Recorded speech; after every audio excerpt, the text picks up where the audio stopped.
Des petits déjeuners anciens, on peut remercier aujourd'hui Alexandre Delvac de sa présence. Il est donc un ancien ICGien de la promo 99. Il est actuellement directeur d'une agence BNP Paribas à Colmar.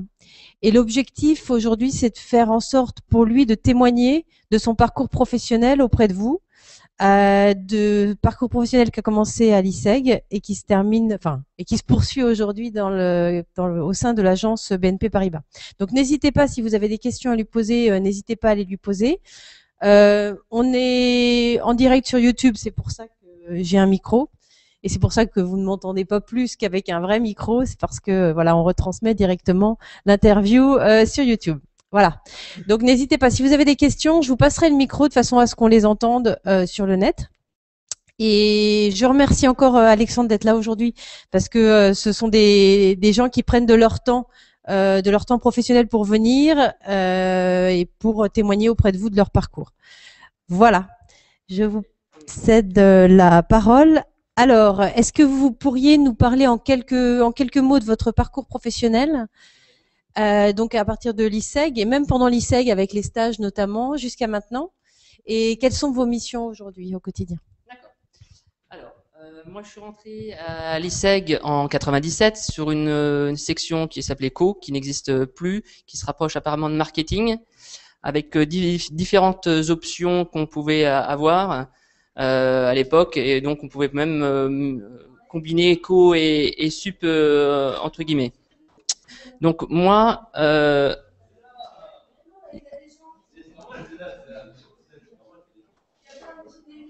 donc je vais poursuivre. Donc moi j'ai eu des périodes de stage, et ce que je vais vous dire c'est très important parce que mes stages ont quelque part conduit à mon début d'activité professionnelle. Donc identifiez bien ce que vous voulez faire en tant que stage, parce que après les recruteurs vont vous plaquer vos stages comme expérience professionnelle. Donc ça c'est un élément très important. Moi j'ai commencé chez France Télécom, enfin Orange maintenant, et j'ai pu travailler après dans tout ce qui est matériel informatique, Internet, à la SAGEM, parce que j'avais travaillé chez Orange. Donc identifiez bien vos stages, c'est vraiment l'un des conseils que je vous donne. Cherchez pas des stages à la va-vite et anticipez bien les choses, parce que je sais très bien comment ça se passe pour beaucoup d'entre vous. J'ai été aussi tout simplement. Donc voilà. Par la suite, donc moi j'ai travaillé donc à la société Sagem pendant 4 années.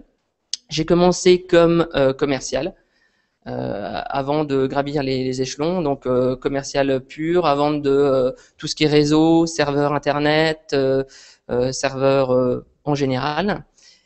Puis après, je suis devenu directeur des ventes, directeur régional à la SAGEM, sachant que la progression s'est faite très rapidement parce qu'il y a un turnover qui est très important et une pression importante dans ce milieu informatique. Grosso modo, il y a 80% des commerciaux qui ne tiennent pas le choc dans l'année. Donc il y a une pression, c'est à peu près 70 heures de boulot par semaine, minimum. On finit à minuit, on commence à 5 heures. Par contre, en termes d'expérience professionnelle, tout ce qui est bureautique, on va dire, Xerox, Sagem, etc. En termes d'expérience, c'est vraiment très valorisant, très enrichissant. Et au niveau du salaire, vous vous y retrouvez allègrement également. Donc, suite à un élément, on va dire, de changement de vie, je suis remonté parce que j'ai dû être muté à Lyon comme directeur régional. Je suis monté ici chez SFR, donc dans la même idée, et ensuite chez Completel, que vous connaissez un peu plus par la Dartybox, etc. Mais c'était de la fibre optique, mais toujours dans le milieu à ce moment-là commercial. J'étais directeur des grands comptes par ce biais. Puis à un certain moment, l'envie m'a pris de changer complètement de voie. Et puis je suis passé sur un côté financier que j'ai toujours bien apprécié.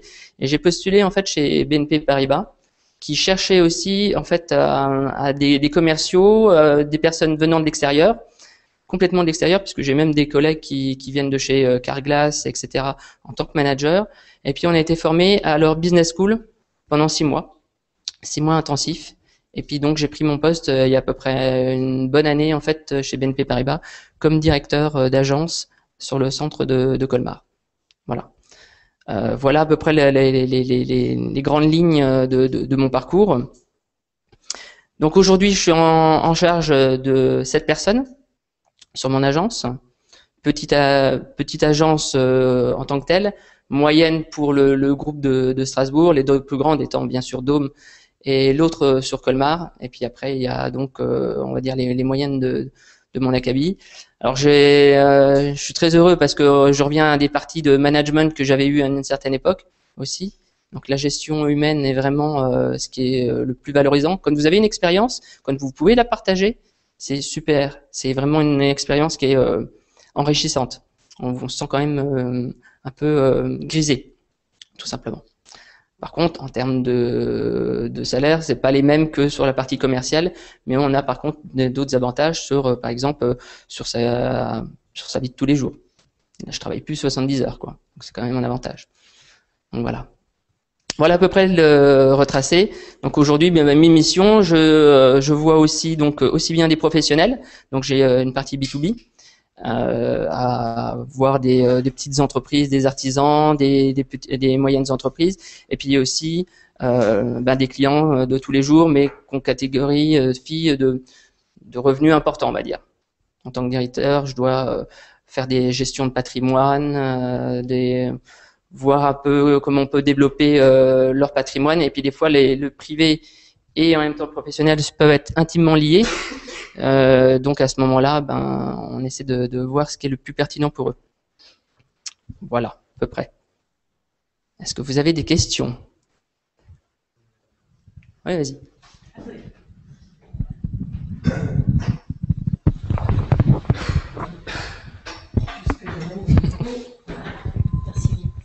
Après être sorti de l'ISEG, est-ce que vous avez eu des difficultés pour trouver un emploi? Alors, à l'époque, il y avait une chose qui s'appelait l'armée, qui m'a carrément cassé les portes de sortie. Comme je disais tout à l'heure, moi j'avais organisé ici un concours de négociation commerciale qui s'appelle les négociales, qui sont maintenant repris par l'IET. Et en sortant, j'avais, oui, beaucoup de pistes. Bon, je pense qu'aujourd'hui les choses ont changé, mais si vous êtes dynamique, si vous êtes inclus, enfin si vous insérez réellement dans des associations et que vous avez un projet derrière entre guillemets sérieux, vous pouvez vous faire remarquer aussi auprès des entreprises. C'est valorisant sur un CV. Et comme je vous l'ai dit, le plus important, c'est votre stage ou vos stages. Donc, sélectionnez-les super bien en amont et sur réellement ce que vous voulez faire à la sortie pour que ce soit en corrélation. J'insiste vraiment là-dessus. Après, je pense que le marché du travail aujourd'hui est suffisamment tendu, difficile.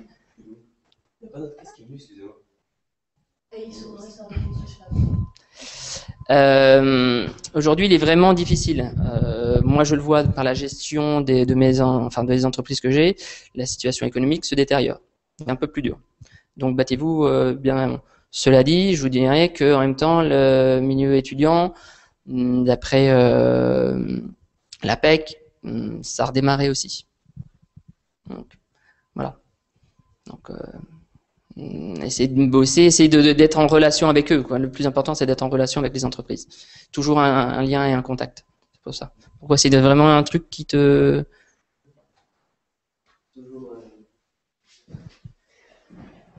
C'est toujours bon à savoir, quoi. Enfin, quand on a un ancien qui nous dit sa propre expérience, comment il a fait pour trouver un travail, enfin, ou même les conseils qu'il peut nous donner, c'est toujours intéressant à savoir, quoi. Alors après, il y a d'autres petits conseils. Moi, je vais reprendre le cas où il y a des étudiants qui viennent postuler chez nous, chez BNP Paribas.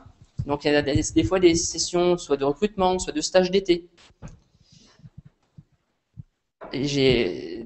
On a un principe, c'est que si l'étudiant ne s'insère pas dans le moule, il est vite fait rejeté. Ça vaut pour toute entreprise. Je vous donne un exemple. Chez BNP Paribas, il y a un étudiant qui est venu en jean, en t-shirt, en basket. Il n'a pas passé le barrage. Il est reparti, on lui dit au revoir monsieur.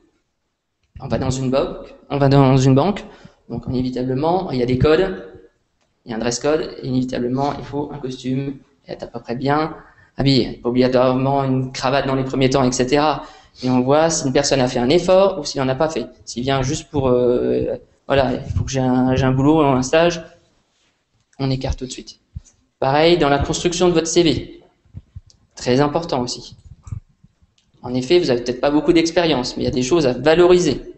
Des petits détails, je ne sais pas, un diplôme, une compétition, il y a des petites choses comme ça qui montrent auprès de l'interlocuteur en face que vous êtes dynamique, que vous en voulez, que voilà, il y a les messages en fait ils passent. Donc ça c'est super important. Donc moi j'avais mis en avant mes messages. Donc je ne sais pas comment c'est construit aujourd'hui, mais à l'époque moi j'avais 3 jours à l'école, 3 jours en même temps en entreprise. Ça c'était pour la dernière année. Donc moi j'avais travaillé carrément en marketing Est Europe pour Orange. Et là mon expérience a fait que j'ai pu trouver assez facilement par la suite, quoi. Voilà. Ouais, même, je prends le micro peut-être. Merci. Pardon. Pour vous, c'est vrai que la différence au niveau des stages, c'est qu'à partir de la 3e année, vous serez libéré sur les jeudis, vendredis, samedis. Dès la 3e année. Ce sera encore vrai en 4e année. Et à partir du second semestre de la 4e année, vous n'aurez même cours que les vendredis, samedis sous forme de séminaires intensifs. Donc ça veut dire que vous aurez largement la place effectivement de vous immerger professionnellement. C'est vrai à partir des stages en 1re, 2e année. C'est d'autant plus vrai à partir de la 3e année puisque vous avez davantage de temps pour le faire. La première année, vous avez des stages aussi ou pas? Comment c'est construit? Oui, tout à fait. Il y a un stage sur la période estivale d'une durée de 2 mois minimum en fin de 1re année. D'accord. Ok. Donc, commencez déjà un peu à tâtonner. Si vous avez plusieurs champs de prédilection, essayez de voir ce qui peut être en corrélation, ce qui vous motive le plus, mais commencez dès maintenant, quoi. Enfin, je veux dire que c'est le plus important. Je vais vous prendre un autre exemple. Ma femme, tout simplement, elle a travaillé dans les achats parce qu'elle avait trouvé ce poste-là et que en plus, elle trouvait ça intéressant. Simplement, les recruteurs, ils ont mis une étiquette achat et ça lui est resté jusqu'à ce qu'elle ait pu reprendre le magasin de ses parents, tout simplement. Donc, c'est pour ça que les étiquettes comptent. Quand vous allez sur des sites de recherche d'emploi, tout simplement, on va regarder votre expérience et on cherche une personne qui a de l'expérience dans ce domaine. Les entreprises qui vont chercher ailleurs dans d'autres bassins, c'est extrêmement rare. Donc, d'où la sélection, d'où votre recherche. J'insiste vraiment là-dessus parce que j'ai plein de camarades, ils ont pris leur stage à la va-vite, ils ont eu leur étiquette là-dessus, et pour en sortir, c'est extrêmement difficile. Voilà. Je crois que le passage est... Une autre question sur la thématique des stages, de l'insertion professionnelle ou une thématique proche, ou bien même sur un autre sujet?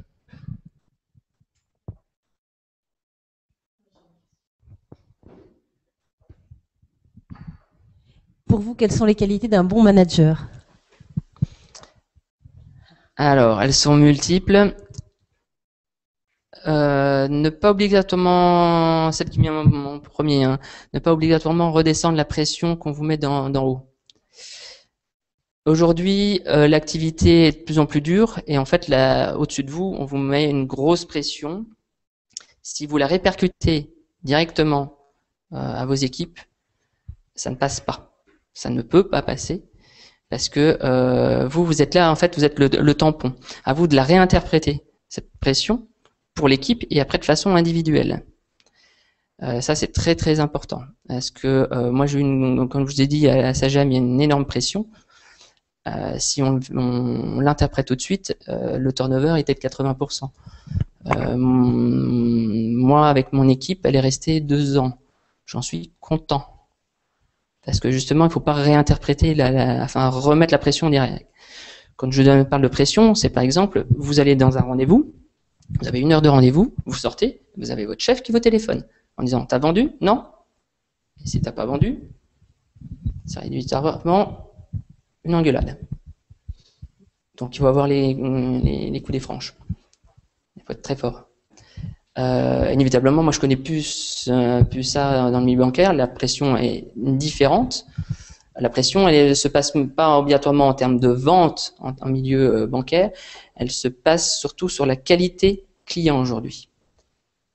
Quand je vous parlais aujourd'hui, on va faire de plus en plus de diagnostics. Ça veut dire qu'on va inviter nos clients, bonjour, pour qu'ils se posent et qu'on fasse un diagnostic de leur patrimoine, de leur situation familiale, etc. Ça peut passer juste 1 heure, juste pour comprendre comment ils fonctionnent, eux, pour justement travailler avec le long terme. Et la pression, elle se fait là-dessus. Pourquoi? Parce que le milieu bancaire va changer. Les consommateurs changent, vous êtes de plus en plus à sauter d'une banque à une autre. L'Internet fait que les choses changent aussi. Quand je dis Internet, c'est le monde Internet. Maintenant, vous avez le mobile, vous pouvez consulter vos comptes, etc. Vous avez un peu moins besoin d'un conseiller. Demain, chez BNP Paribas, on va avoir la webcam. Ça veut dire qu'on va pouvoir faire des relations à partir de webcam ensemble. Vous serez chez vous et moi je serai dans mon bureau, mais on pourra avoir des relations comme ça. Et puis il y a le milieu bancaire qui change, puisque maintenant on peut payer avec son téléphone mobile. Apple va s'y mettre aussi. C'est bien en cours, donc on va avoir d'autres concurrents qui vont arriver. Google va s'y mettre aussi. Aux États-Unis, ça a commencé déjà chez Google, donc on va avoir d'autres concurrents. Donc nous, on doit s'adapter par la qualité, tout simplement. Donc d'où l'orientation. On cherche plus à avoir obligatoirement du chiffre client, mais vraiment une qualité client. Ce que Google ou Apple ne pourra absolument pas faire. Ça, c'est clair. Voilà.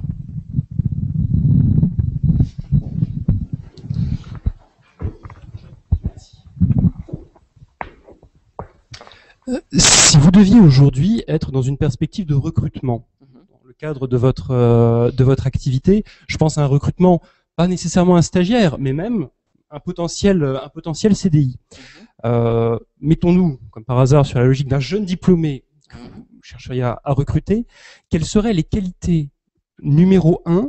Je parle même pas du profil, mais vraiment des qualités que vous auriez particulièrement à l'œil par rapport à ce recrutement. Elle est très simple, c'est son sérieux et c'est uniquement son sérieux. Le sérieux, ça va être justement dans le dress code, c'est la façon de s'exprimer, dans la façon dont il va s'exprimer sur ses stages, sur comment il les a construits, comment il a construit son... Il faut être très carré en fait. Aujourd'hui, dans le milieu dans lequel j'évolue, il faut être super carré. Rien ne laisser au hasard. C'est difficile de donner des exemples obligatoirement concrets, mais tous les jours, on a une masse d'informations et d'administratifs à gérer. Aujourd'hui, un client, c'est à peu près 2 heures d'administratif. Les dossiers sont super au point. Je veux dire que si le client a remis, par exemple, 2 000 € sur son compte, aujourd'hui, la législation nous impose à lui demander le pourquoi du comment. Donc, on fait un rapport, on fait une analyse, etc. Vous avez juste déposé 2 000 €, vous en préoccupez pas. Par contre, votre conseiller, lui, il doit remplir des choses. Donc, il faut être super carré. Le milieu bancaire est vraiment un milieu extrêmement sérieux. Ça laisse aucune porte à l'amateurisme, on va dire. Donc ça, c'est vraiment le plus important. Donc, les questions vont être derrière sur comment vous avez construit votre rapport, quelle était votre relation avec les différents maîtres de stage. Ça va être aussi comment vous voyez évoluer. Alors pas obligatoirement c'est pas dans la réponse qu'on va analyser les choses, mais c'est plutôt dans votre comportement et dans la structuration des choses. Des fois, la réponse, on s'en fiche. On va vous tester de temps en temps. Alors, il va y avoir des questions de test pour voir comment vous rebondissez. Après, des fois, on n'écoute pas du tout, mais on va voir comment vous avez construit les choses. Et ça, par contre, ça vaut pour tout entretien. Donc, ça, c'est intéressant. Vous avez, moi, vraiment, je vais poser des questions aussi. C'est que vous, qu'est-ce que vous avez fait précédemment? Tu parlais tout à l'heure. Tu as fait quoi en fait juste avant? Juste avant de notre Ton diplôme? Mon diplôme, baccalauréat S, spécialité maths. D'accord. Ta voisine? Moi, j'ai fait un bac ES spécialité éco. Ok. Exactement la même chose. Ok. Et devant, même si vous n'avez pas le micro? Bac ES, spécialité anglais. Ok. Bac S, spécialité maths. Ok. D'accord. Et pourquoi vous êtes venu à l'ISEG et faire cette section?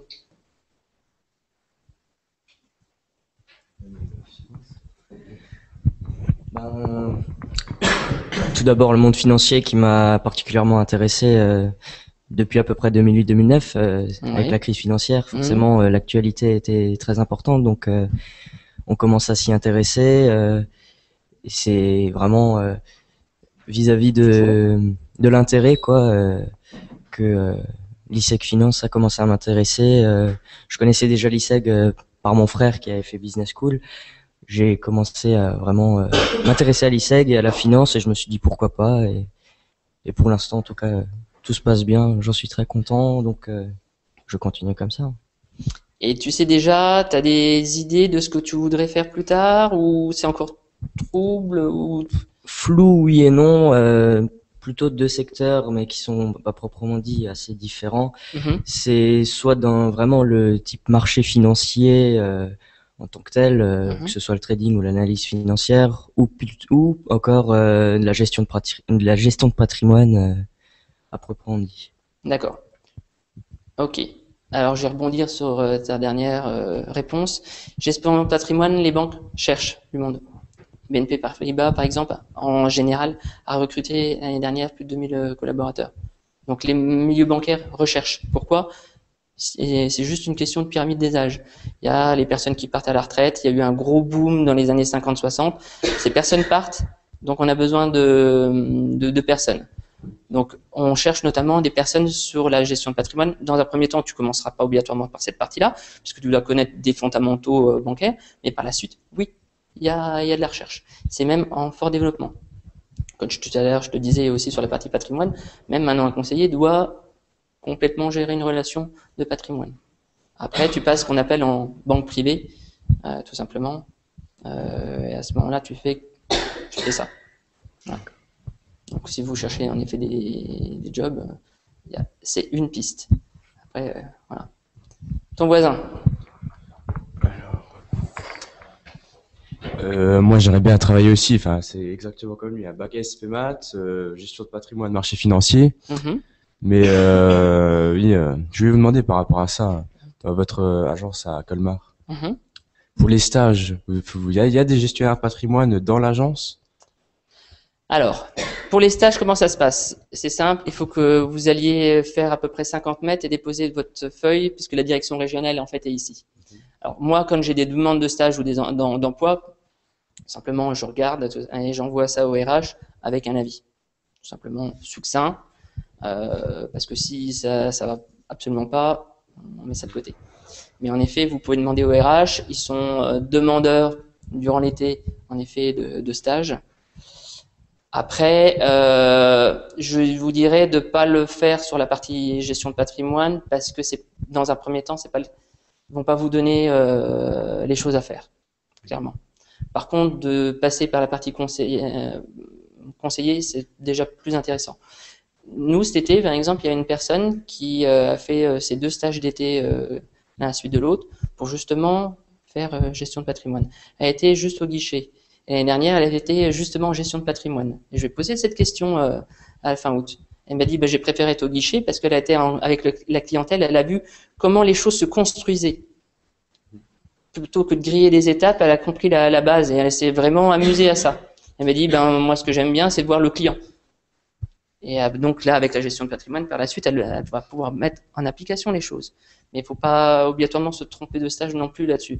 Parce que de toute façon, chez BNP, en tous les cas, on ne va pas vous laisser les clients, ça c'est clair. À la rigueur, vous allez suivre peut-être une personne, éventuellement. On va vous laisser regarder un dossier, comment il peut être construit, mais on ne vous donnera pas les clés.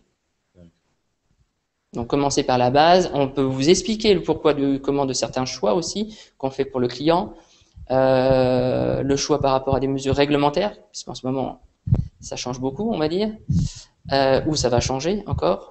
Et puis, pourquoi il peut y avoir des choix commerciaux aussi par rapport à la législation.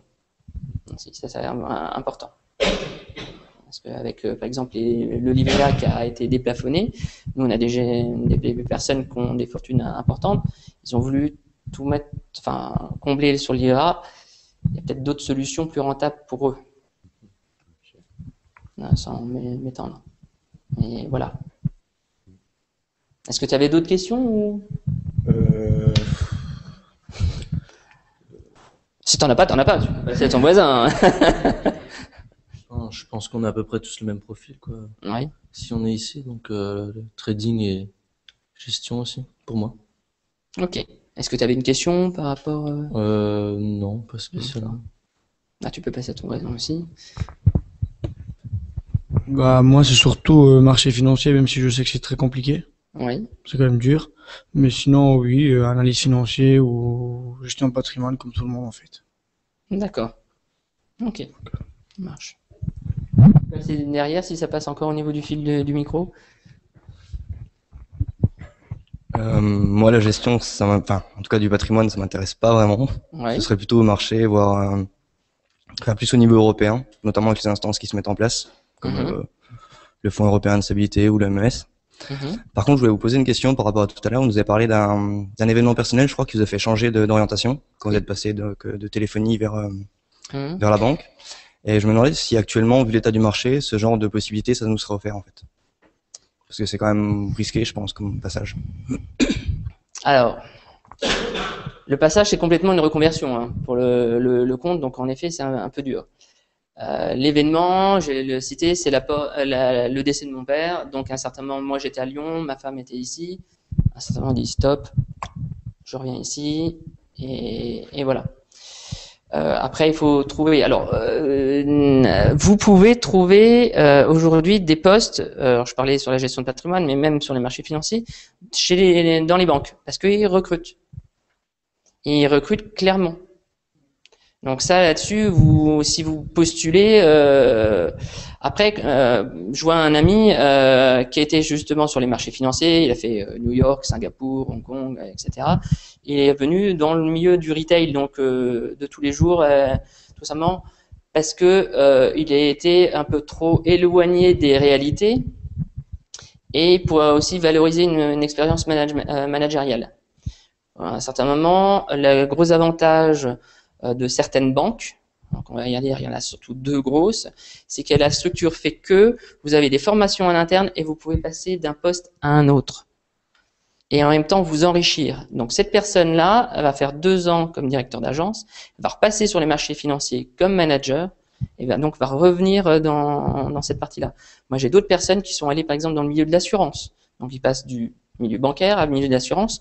J'en ai même un qui a fini son parcours assurance, et lui il va aller dans les marchés financiers. Voilà, sur une des branches, tout simplement, sur un élément très spécifique, qui peut être en lien avec ses anciens métiers, mais voilà. Tout simplement, il va construire des offres. Voilà. Donc ça peut être pratique. Donc oui, il y a des recrutements, oui, il y a du boulot, mais chez les gros. Après, je dirais qu'il faut pour toi les langues absolument et partir à l'étranger assez rapidement. Hong Kong, ils cherchent des stages. Je rigole pas.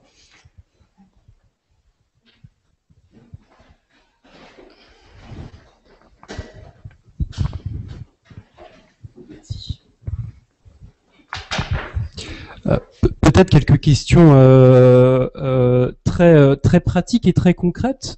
Dans la politique de recrutement de la BNP, aujourd'hui, la fourchette salariale pour un premier emploi pour un jeune diplômé, c'est quel ordre de grandeur à peu près?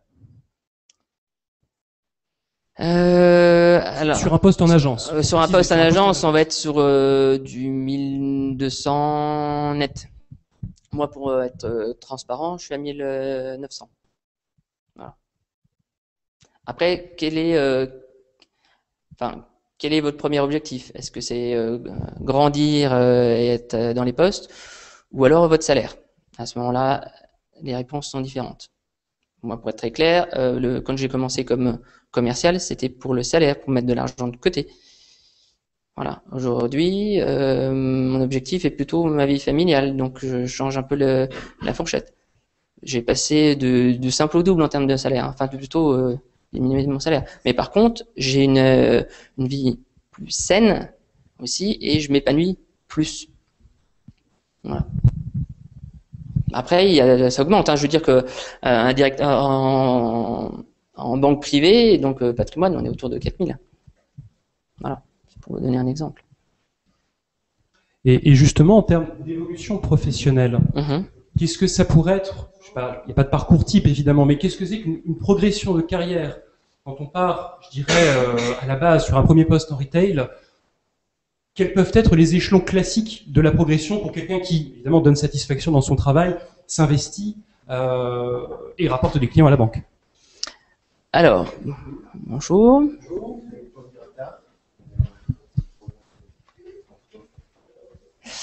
Donc, alors, dans le milieu bancaire, les diplômes sont extrêmement importants. Donc, plus vous avez un diplôme élevé, plus votre progression va être rapide. Grosso modo, le changement se fait à peu près en moyenne tous les 2 ans. Sachant qu'il faut à peu près aussi 2 fois la même expérience à chaque fois, sauf en tant que conseiller. Ça veut dire que si vous voulez être en gestion de patrimoine pur, vous avez 2 ans de conseiller. Et ensuite, vous allez être directeur d'agence. Là, il faudra 2 postes. Donc, 4 ans plus 2, ça fait déjà 6. Avant d'aller en patrimoine, en banque privée. Donc, il y a au moins 6 ans avant d'arriver au poste à proprement dit. Si on suit la hiérarchie à peu près des choses et si tout va bien. En général, les choses sont assez bien ficelées. Ça veut dire que si vous n'y arrivez pas, on va vous aider aussi par différents modules. Donc, vous êtes accompagné. Donc ça, c'est un gros avantage quand même. Des grosses structures. Donc voilà à peu près le parcours. C'est tous les 2 ans, vous pouvez avoir un échelon qui peut se faire. Sachant que si je regarde un de mes directeurs qui gère la partie commerciale ici, il a une 40aine d'années, il a fait une dizaine d'années de banque. Et pourtant, il est directeur de toute la région Est au niveau commercial. Voilà. Donc le diplôme est très important. Les langues aussi, si vous voulez bouger. L'anglais est rédhibitoire. Donc voilà. Et au niveau du recrutement, vous parliez du diplôme. Est-ce que vous avez constaté une importance accordée aux certifications? Alors, c'est peut-être pas forcément vrai pour le domaine du retail, mais est-ce que vous avez eu connaissance à ce moment-là d'un poids plus important accordé aux certifications? Je pense à des certifications comme les certifications AMF, par exemple, ou d'autres anglo-saxonnes qui, dans certains pays, ont un point important. On sait que les anglo-saxons sont très friands de certification. Est-ce qu'en France, vous constatez un mouvement de ce type? Ah bah, c'est clair. Aujourd'hui, un conseiller lambda est obligé d'être certifié AMF. Donc, partant de ce principe, elle est rédhibitoire, elle est obligatoire, c'est légal même. Donc, vous êtes obligé de le faire. Alors, moi, venant pas de ce milieu-là, j'ai dû le faire aussi. C'était assez indigeste, je dois dire, le pavé. Mais après, vous êtes accompagné. Après, une fois qu'on travaille la chose, en fait, c'est très simple. Hein. Il n'y a rien de particulier. Alors oui, en effet, les certifications sont importantes. Et si vous voulez travailler à l'international, les anglo-saxonnes, inévitablement. On va peut-être dire un mot sur justement ce que c'est qu'une certification, et en particulier la certification AMF, parce que je pense que pour plusieurs d'entre vous, c'est pas forcément quelque chose qui est très clair. Peut-être que vous-même, vous seriez le meilleur exemple pour pouvoir en parler, si justement vous avez dû intégrer et passer cette certification, n'y étant pas spécialement préparé par votre cursus initial? Alors, la certification, elle est demandée maintenant pour toutes les banques. Donc, elle est obligatoire. C'est simplement l'organisation des marchés, la déontologie vis-à-vis du client aussi. Le mode de fonctionnement au niveau européen, au niveau français. Donc, il y a des choses que vous allez apprendre déjà en cours, je pense, notamment sur comment fonctionne le CAC 40. Après, vous aurez peut-être des choses beaucoup moins qui sortent du cours, peut-être sur la déontologie. Et ça, pourtant, c'est un des gros points de l'AMF. Après, c'est un concours qui est relativement simple. Surtout quand on sort des études. Moi, j'avais des étudiants aussi qui étaient avec moi dans la formation à la BNP. Ils l'ont passé, dans les 2 mois qui suivaient, ils le passaient et ils avaient 90% de réussite, puisqu'il faut avoir 75% pour l'avoir. Voilà. J'ai eu 99 et c'est pas juste pour le 99, c'est simplement que ça n'a pas non plus été surhumain à passer cette certification. Par contre, elle sera obligatoire de toute manière. Voilà. Après, vous avez un beau pavé à 200-300 pages, mais si vous le travaillez de façon synthétique, et vous avez des sites pour les travailler de façon synthétique aussi, par thème, ça se fait facilement. Il faut juste structurer, là aussi. Donc, voilà. Ça se présente sous la forme de QCM, c'est du rédactionnel? C'est que du QCM, en fait. Alors, il y a 12 ou 13 thèmes, tout simplement. Alors, je les ai plus en mémoire parce que bon, pourtant ça fait qu'un an. Mais donc, il y a 12 ou 13 thèmes que on doit travailler, et il y en a 2 gros chapitres qui sont assez indigestes et qu'on doit bachoter. Donc, dans les tests qu'on peut avoir sur Internet, le gros avantage, c'est que on sait quand la réponse est fausse. Donc, on peut retravailler ce thème. Donc, ça, c'est quand même un gros avantage. Donc, en un mois, moi, je l'ai passé. Voilà. Je me suis mis à travailler, on va dire, 2 heures par semaine. Donc, c'est pas énorme, vous voyez, c'est super light. Mais par contre, c'est obligatoire.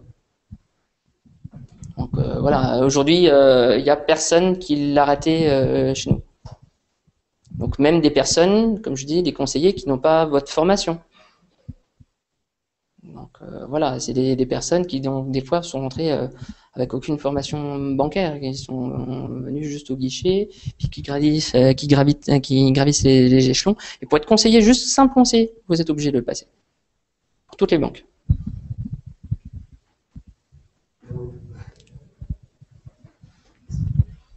Alors c'est l'une des nombreuses certifications qui existent. Il y en a dans l'univers financier des dizaines. La certification AMF, Autorité des marchés financiers, est une certification française. Donc ça n'a pas forcément non plus un retentissement à l'étranger qui est très élevé. Faut savoir que à partir de cette année, en 5e année, la certification AMF est préparée à l'ISEG en 5e année. Ça veut dire que les programmes, bien sûr, ont été construits de façon à être raccord avec les exigences de la certification AMF et que, en partenariat avec le Centre de formation de la profession bancaire, les étudiants de 5e année peuvent préparer et passer et obtenir, bien sûr, la certification AMF. D'accord ? Et dans le futur, peut-être que d'autres certifications seront ajoutées dans le même ordre d'idée. Après, il y a des petits derniers, et là, on va leur poser aussi la question de ce qu'ils ont fait. Ceux qui sont arrivés en retard, on va passer par le fond. On est là, savoir ce que vous avez fait juste avant, comme diplôme, bac, et qu'est-ce que vous souhaitez faire par la suite, si vous avez déjà des idées ou pas. Et si vous avez des questions aussi par rapport au monde professionnel, qu'on a un peu abordé précédemment. Vas-y, tiens, on va commencer quand même par devant. Moi, j'ai fait un bac ES. Oui. Et pour l'instant, j'ai pas vraiment d'idée pour ce que je vais faire plus tard. D'accord. Ok. Ça marche.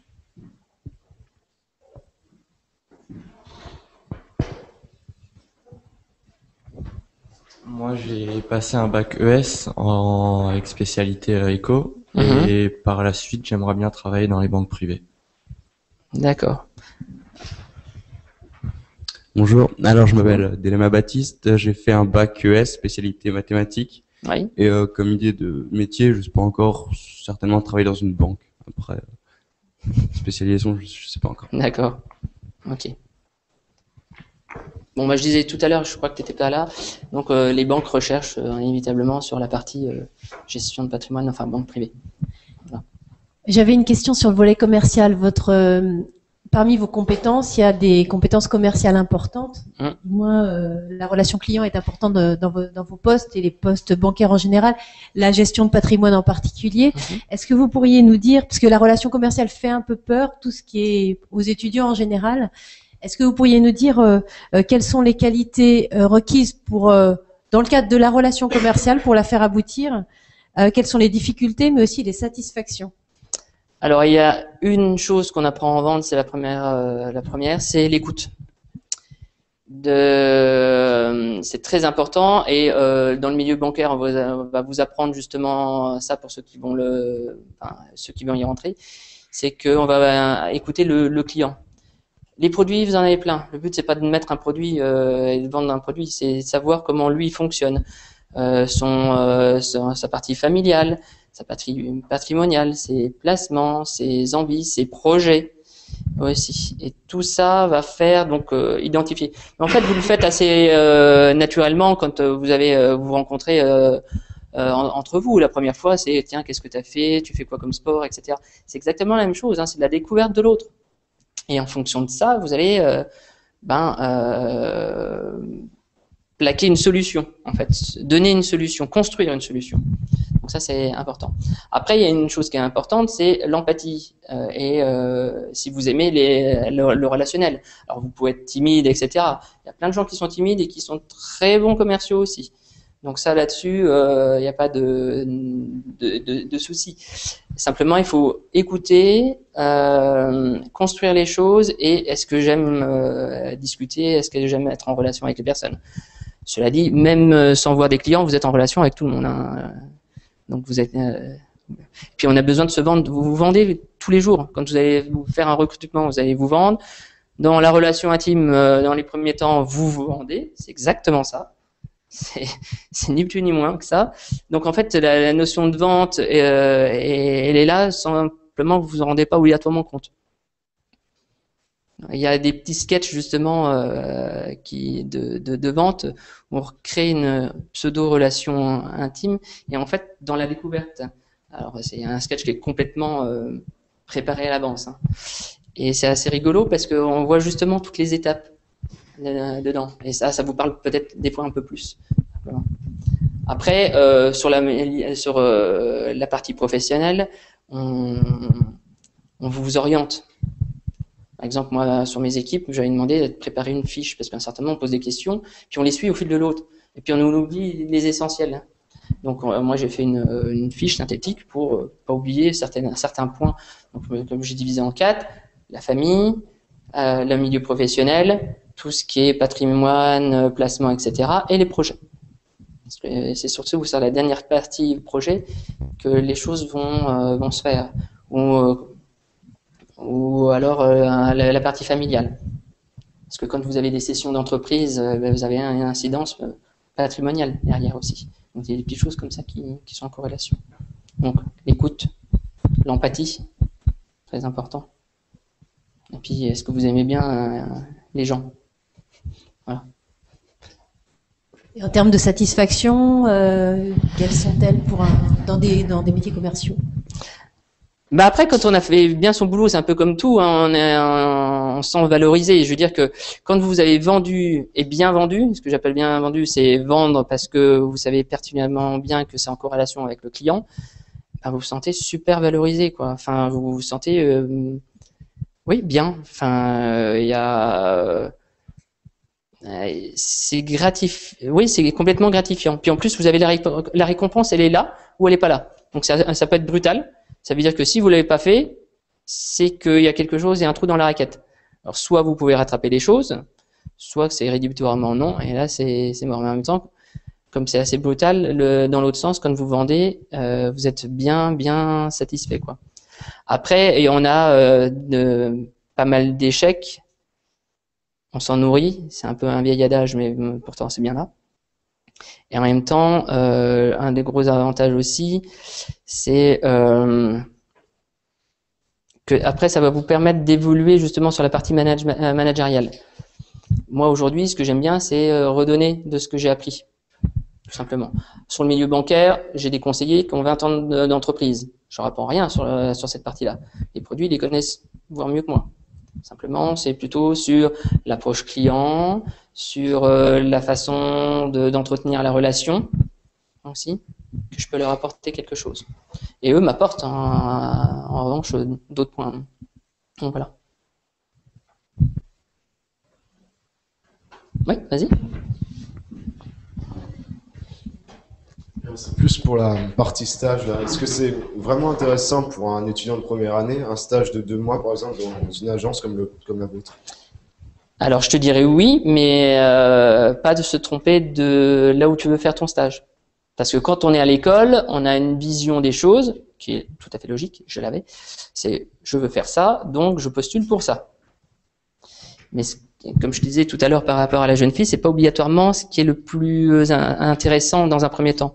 Faut pas griller les étapes parce que de toute façon on te donnera pas les clés. Donc en effet, même si ça te botte pas, mais d'être conseillé, d'être confronté à des gens, ça va peut-être être beaucoup plus sympa. Parce que tu vas essayer de vendre des petites choses, tu vas essayer de placer des petites choses de façon simple, mais tu vas comprendre comment ça fonctionne un client. Puis en plus tu vas te prendre aussi des vestes parce qu'il va arriver, il va râler auprès de son par rapport à son caissier. Enfin, c'est beaucoup plus vivant. Et la jeune fille m'a dit, c'est clairement, elle veut refaire son stage sur la partie justement en accueil magasin et pas du tout sur la partie patrimoine financier où elle s'est clairement enquiquinée. Ok.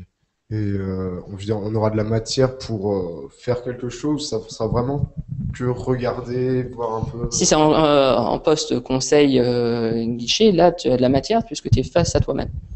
Après tu es orienté, il y a tes collègues, etc. Enfin, il faut pas, dans n'importe quel métier, quand vous ne comprenez pas une chose, demandez. N'ayez pas peur. Parce que souvent, à la trouille, on se cache dans un petit trou de souris, merde, je sais pas comment je fais, et on fait une connerie à ce moment-là si on ne demande pas. Donc il faut demander. Les gens sont super sympas dans les boîtes, pour la plupart du temps. S'ils ne le sont pas, c'est que ça n'ira pas de toute manière. Et, enfin, chez nous, en tous les cas, je peux même parler sur l'ensemble de BNP. On a une culture d'entreprise où, quand on pose une question, on y répond. Voilà. Donc, oui. Elle, par exemple, elle ne connaissait rien du tout, elle ne savait même pas comment utiliser les logiciels. Elle prenait une semaine où elle montre un peu comment ça se... Oui. Et puis après, elle s'est intéressée, quoi. Voilà, tiens, quel taux est le livret A et pourquoi je peux y vendre, etc. Est-ce que je peux placer une carte? Est-ce que c'est intéressant? Après, elle s'est amusée aussi. Voilà. Okay, d'accord. Et une autre question, en quoi vos études, maintenant, vous aident beaucoup dans votre... Alors moi, mes études, elles m'ont principalement servi tout de suite au début de ma carrière. Alors, tout simplement pour trouver un job, parce que on attend quand même un diplôme. Donc ça, c'est important. Et après, c'est mes stages qui m'ont servi, justement. Parce qu'une fois qu'on a le diplôme, ils savent à peu près votre niveau.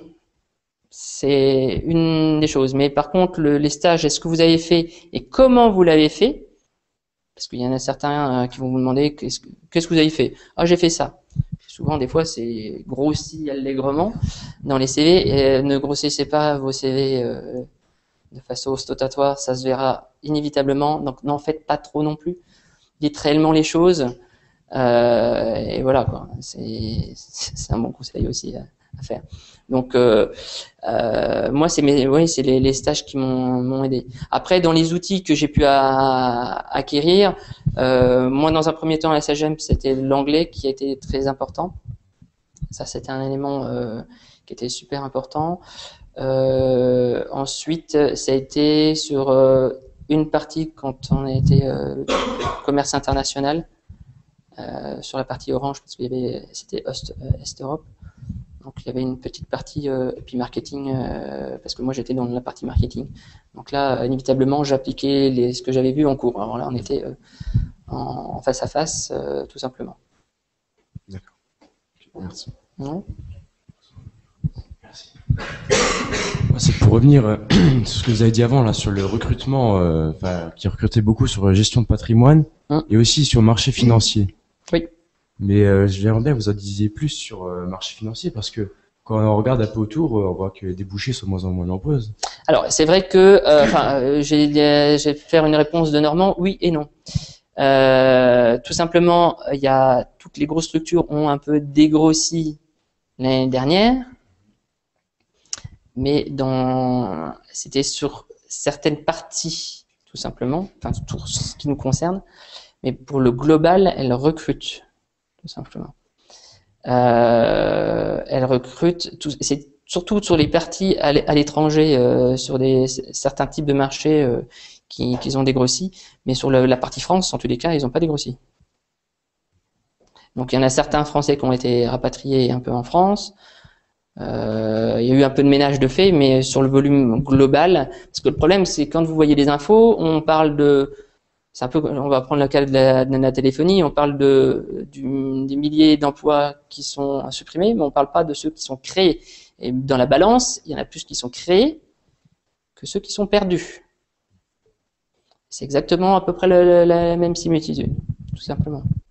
Donc aujourd'hui, oui, il y a du boulot. Et dans toutes les grosses banques.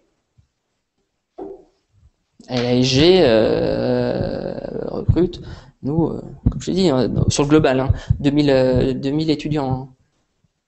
Ce qui est quand même pas mal. En général, sur le marché français. Pas le marché international. Marché français. Donc c'est quand même... je trouve que c'est parmi les plus gros recruteurs en ce moment, les banques. Donc après, il faut voir ce que toi tu souhaites faire et comment tu te donnes les moyens de le faire. C'est le plus important, c'est maintenant, enfin c'est dans votre construction ici. Je sais quand on est étudiant, on ne pense pas obligatoirement à ça. Les stages, oui, il faut que je me dépêche, il faut que j'en envoie, je sais qu'il le faut. Il y a les copains, on les sorties, etc. Ce qui est tout à fait légitime. Il faut en profiter maintenant parce qu'après c'est un peu plus dur. Mais en même temps, il faut être super sérieux en même temps. Donc, voilà. Bon, vous êtes en première année, mais ça va vite. Ça va super vite. Ouais, bah allez-y. C'est juste pour savoir, justement, en parlant des stages, on nous conseille de faire notre demande dès maintenant, dans les plus brefs délais. Oui. Mais de mémoire, je crois qu'on arrête mi-juin, il me semble. Ou les cours. Il y a l'English. L'English Session, elle est optionnelle pour nous reparler. D'accord. Les délais conduiront à fin mai, début juin, pas fin juin. Ça marche. Est-ce que la demande, elle est impérative? Enfin, c'est conseillé de le faire dès maintenant ou plutôt d'attendre quand même un petit peu? Plus tu anticipes, plus tu as de chances d'avoir des places. On peut avoir une réponse dès maintenant pour cette période-là? Oui. D'accord. Clairement, oui. Inévitablement, plus tu te rapproches, plus il va y avoir de CV, moins il y aura de place déjà, de façon quantitative. Et puis on se dit aussi que si c'est une semaine avant ou 3 mois avant, c'est que le mec il est à la bourre et qu'il l'a pas fait. Donc ce qui démontre pour nous un manque de sérieux. D'accord. On en revient à ça. Hein. C'est déjà dans le milieu des entreprises, il faut être super pro déjà. Mais alors, dans le milieu bancaire, il faut être en plus très carré. Quand je dis très carré, il faut être structuré. Ça demande vraiment beaucoup de temps. Quand on est étudiant, on n'est pas structuré, ou très peu. Il y en a certains, oui, mais après, si vous êtes sérieux déjà, c'est parfait. Et savoir répondre à un client. Le nombre de problèmes qu'on peut y avoir avec les étudiants parce que on répond mal à une personne, c'est incroyable. J'ai pas caricaturé en disant ouais madame, voilà votre compte. On l'a eu, ça fait une journée. Au revoir monsieur. On l'a pas vu en entretien. Parce que je pense qu'il a dû gérer les choses, mais on l'a eu. Comme je disais tout à l'heure, arriver en jean et en t-shirt pour un entretien. Je veux dire qu'à certains moments, non, c'est pas possible. Après, si la personne, parce qu'il y a certains, on peut ne pas avoir de moyens, c'est tout à fait possible, mais d'avoir juste au moins une veste. Moi, j'ai le directeur ici de l'agence qui m'a dit, j'ai vu que la cravate, c'était celle de son père. Elle était énorme par rapport à lui. La veste, ça dépassait de partout. Par contre, il a fait l'effort de le faire. Et ben, rien que ce fait-là, il a repéré, et donc il a pris en premier. Et il l'a pris en termes de stage. Parce qu'il a fait l'effort. Il a bien vu que ça ne correspondait pas. Mais il a fait vraiment l'effort. Et puis alors lui, ça se voyait. On pouvait en mettre 2 dans la veste. Mais au moins, il a fait l'effort. Ben voilà, c'est tout con. Et vous, pensez à une chose. Mettez-vous à sa place, à lui. Ça, c'est en termes psychologiques, c'est en termes de vente, c'est exactement la même chose. Se mettre à la place de l'autre. Si tu es dans une entreprise, si tu vois un mec en jean troué, est-ce que tu le recrutes? Non, peut-être chez Quicksilver, peut-être, mais pas dans une banque. Ben, voilà, et la façon de parler et d'être correct avec les gens. Il y a certaines entreprises, alors on n'a pas le cas chez nous, mais il y a certaines entreprises où on a maintenant des cours de maintien et de soutien. Et je trouve que ça devient. Alors en même temps, c'est très bien parce que ça aide les gens à progresser, mais en même temps, moi, ça m'affole aussi. Merci. Voilà. t'avais une question. Oui, j'aimerais que vous reparliez de l'importance des langues en fait. J'aimerais savoir maintenant qu'est-ce qu'il faut parler comme langue en ce moment. On parle beaucoup du chinois, mais je pense que c'est pas l'essentiel en ce moment, vu que bon, forcément c'est l'anglais. Il est rédhibitoire l'anglais. Hein. Mais enfin, j'aimerais bien parler par exemple de l'allemand. Est-ce que l'allemand c'est important de nos jours, ou même le russe ou des choses comme ça, l'italien Toutes les langues sont importantes. Après, c'est où est-ce que tu veux travailler aussi.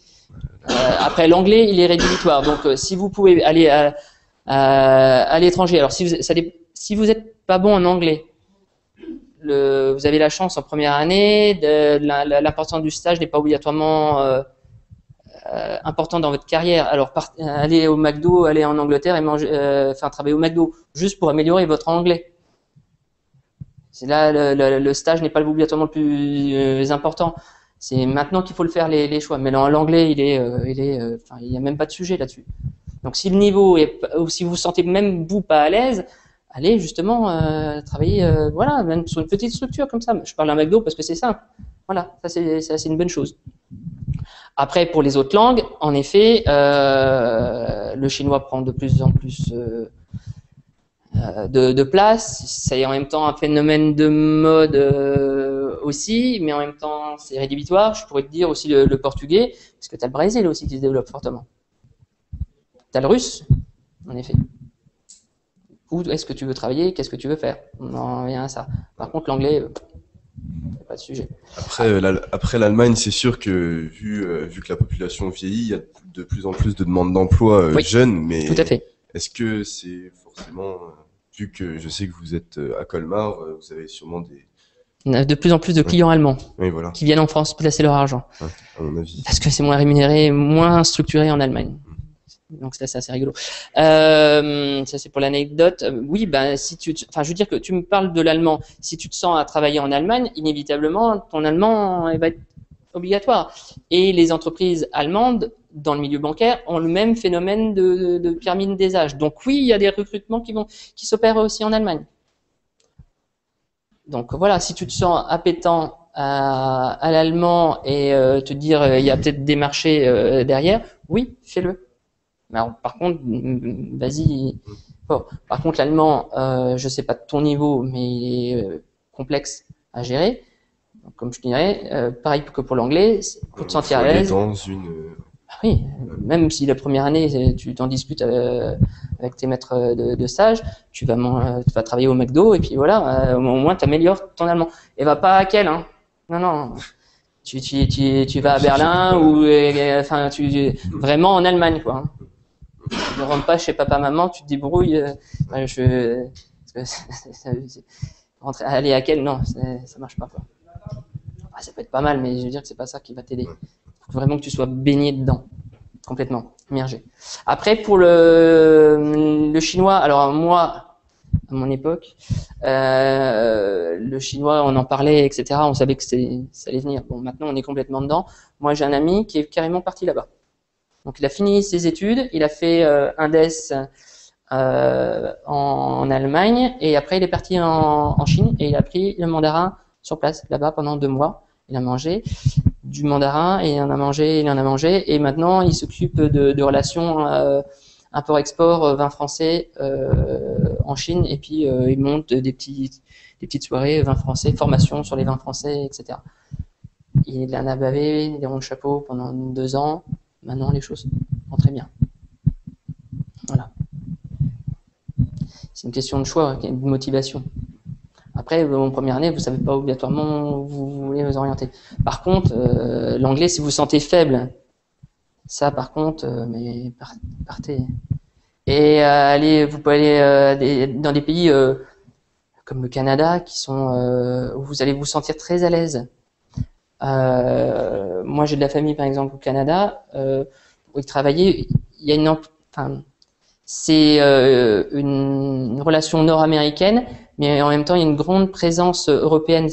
On le sent facilement. Moi, je me sens beaucoup plus à l'aise au Canada qu'aux États-Unis. Hein. Et en plus, dans les supermarchés, tout est en français pour les produits, donc c'est plus facile pour manger. Donc voilà. Mais partez. Et ils cherchent aussi, hein. Alors là, McDo, c'est plus facile, hein. Je veux dire que pour apprendre une langue, etc. Après, vous pouvez regarder, il y a d'autres boîtes, hein, aussi. Je parle des choses très simples, quoi. Mais par contre, ouais. Donc ceux qui se sentent faibles, et s'ils veulent évoluer, de toute manière, on en reviendra toujours à ça.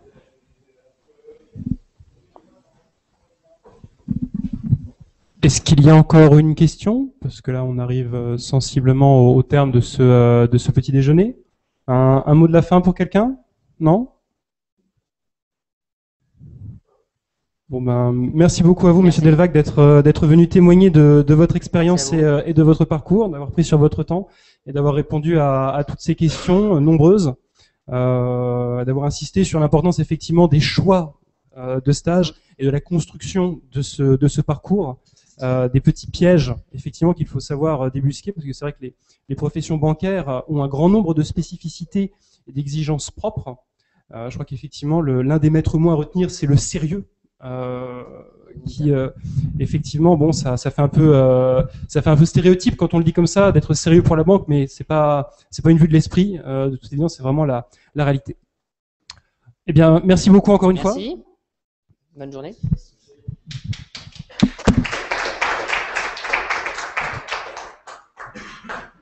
Il y a encore des petits pains et des cafés.